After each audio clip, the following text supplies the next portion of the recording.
Bien, comme chacun peut le voir, nous sommes au bistrot, devant l'Assemblée nationale.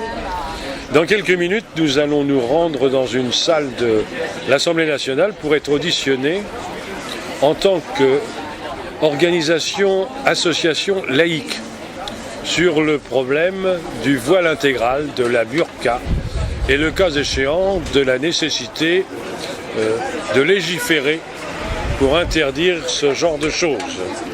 Nous sommes en forme. Regardez bien, l'Assemblée nationale est comme d'habitude. Il n'y a toujours pas marqué liberté, égalité, fraternité.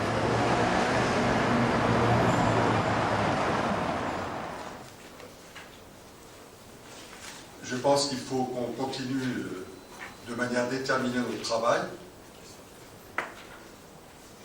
sans nous laisser détourner ou perturber par les aléas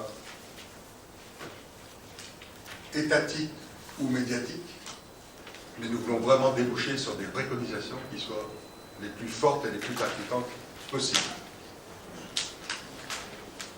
Aujourd'hui, nous organisons une table ronde avec les associations de défense de la laïcité. Au nom de quel principe pourrait-on interdire le port du voile intégral? Ne risque-t-on pas la critique de vouloir imposer un nouvel ordre moral? Marc Blondel. Merci, Monsieur le Président. Monsieur le Président, Monsieur le rapporteur, permettez-moi, compte tenu de la façon dont vous avez présenté les choses, une petite observation. Nous sommes venus pour vous exprimer la pensée de la Fédération nationale de la libre pensée sur la question. Nous ne sommes pas venus participer à une table ronde qui pourrait s'accompagner ensuite d'un échange de vues et de cas échéants contradictoires entre les organisations respectives et les honorables parlementaires. Je dis tout de suite que je ne me prêterai pas à ce petit jeu. Nous venons, nous, amener notre contribution. Le législateur en fera ce qu'il veut, mais je reste dans cette position. Mesdames et messieurs les parlementaires, vous avez donc sollicité l'avis de notre association sur la question du port de la burqa dans la rue. Je dis bien du port de la burqa dans la rue. Indiquons tout d'abord notre étonnement que l'on puisse discuter de ce vêtement sans débattre de tous les autres vêtements prescrits par les autres religions. Nous tenons à préciser que pour les libres penseurs que nous représentons, il est indéniable que le port imposé de la burqa ou du niqab est un symbole de l'oppression, c'est clair. Mais en quoi le port de la soutane pour les prêtres, de la robe de bure pour les moines, de la robe et de la cornette pour les religieuses, du streitman, du spotnik, voire du kaftan pour certains juifs, est-il moins ou plus oppressif que le port de la burqa pour certaines musulmanes? Rappelons que ce sont toujours, et je le regrette, les dictatures qui ont voulu imposer un mode de vie et des modes vestimentaires. Je me permets de rappeler, mais c'est sans limite, en 1872, le tsar Alexandre II a interdit en Pologne, alors sous occupation russe, le port des papillotes et des longs manteaux. C'était le costume traditionnel pour les juifs. Le code civil de Napoléon Ier interdisait le port du pantalon pour les femmes. De 1967 à 1974, à la Grèce des colonels, on a interdit les cheveux longs, voire la mini-jupe. L'histoire regorge de ces tentatives que je considère pour ma part comme totalitaires de vouloir régenter la vie des gens. Il nous semble qu'interdire le port de la burqa, dans ce que nous considérons comme étant la sphère privée, est attentatoire aux libertés individuelles et démocratiques. Il semble aussi que nous soyons désormais dans une logique qui tend à restreindre toujours davantage la liberté de comportement des personnes. La population est toujours davantage surveillée, contrôlée, fichée. L'histoire montre aussi qu'en renforçant sans cesse les pouvoirs de ceux qui détiennent le pouvoir, on diminue toujours les libertés démocratiques des citoyens.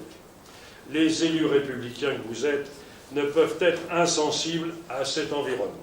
Et maintenant, la puissance publique voudrait décréter comment les gens doivent s'habiller dans la rue.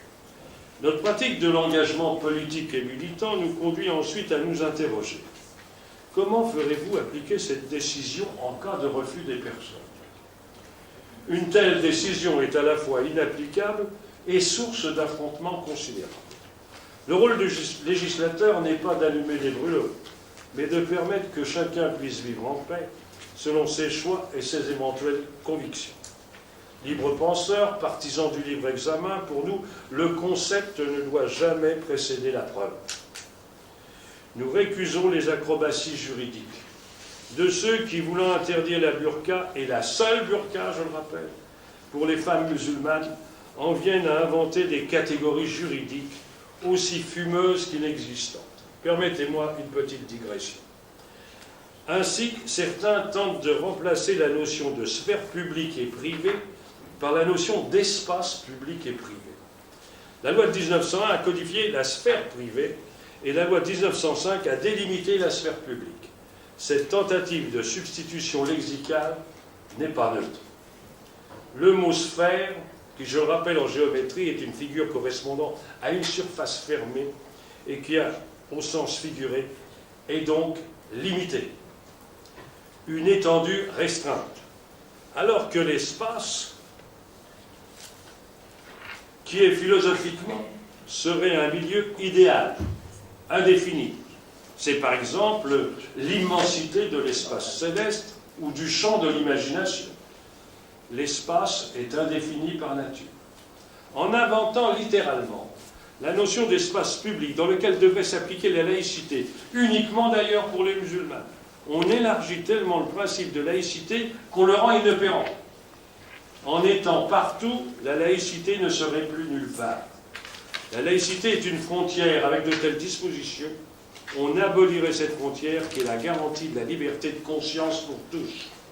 Ce serait appliquer la définition théologique du Saint-Esprit à la nécessaire séparation des églises et de l'État. La circonférence est nulle part, le noyau partout, et l'esprit souffle où il veut.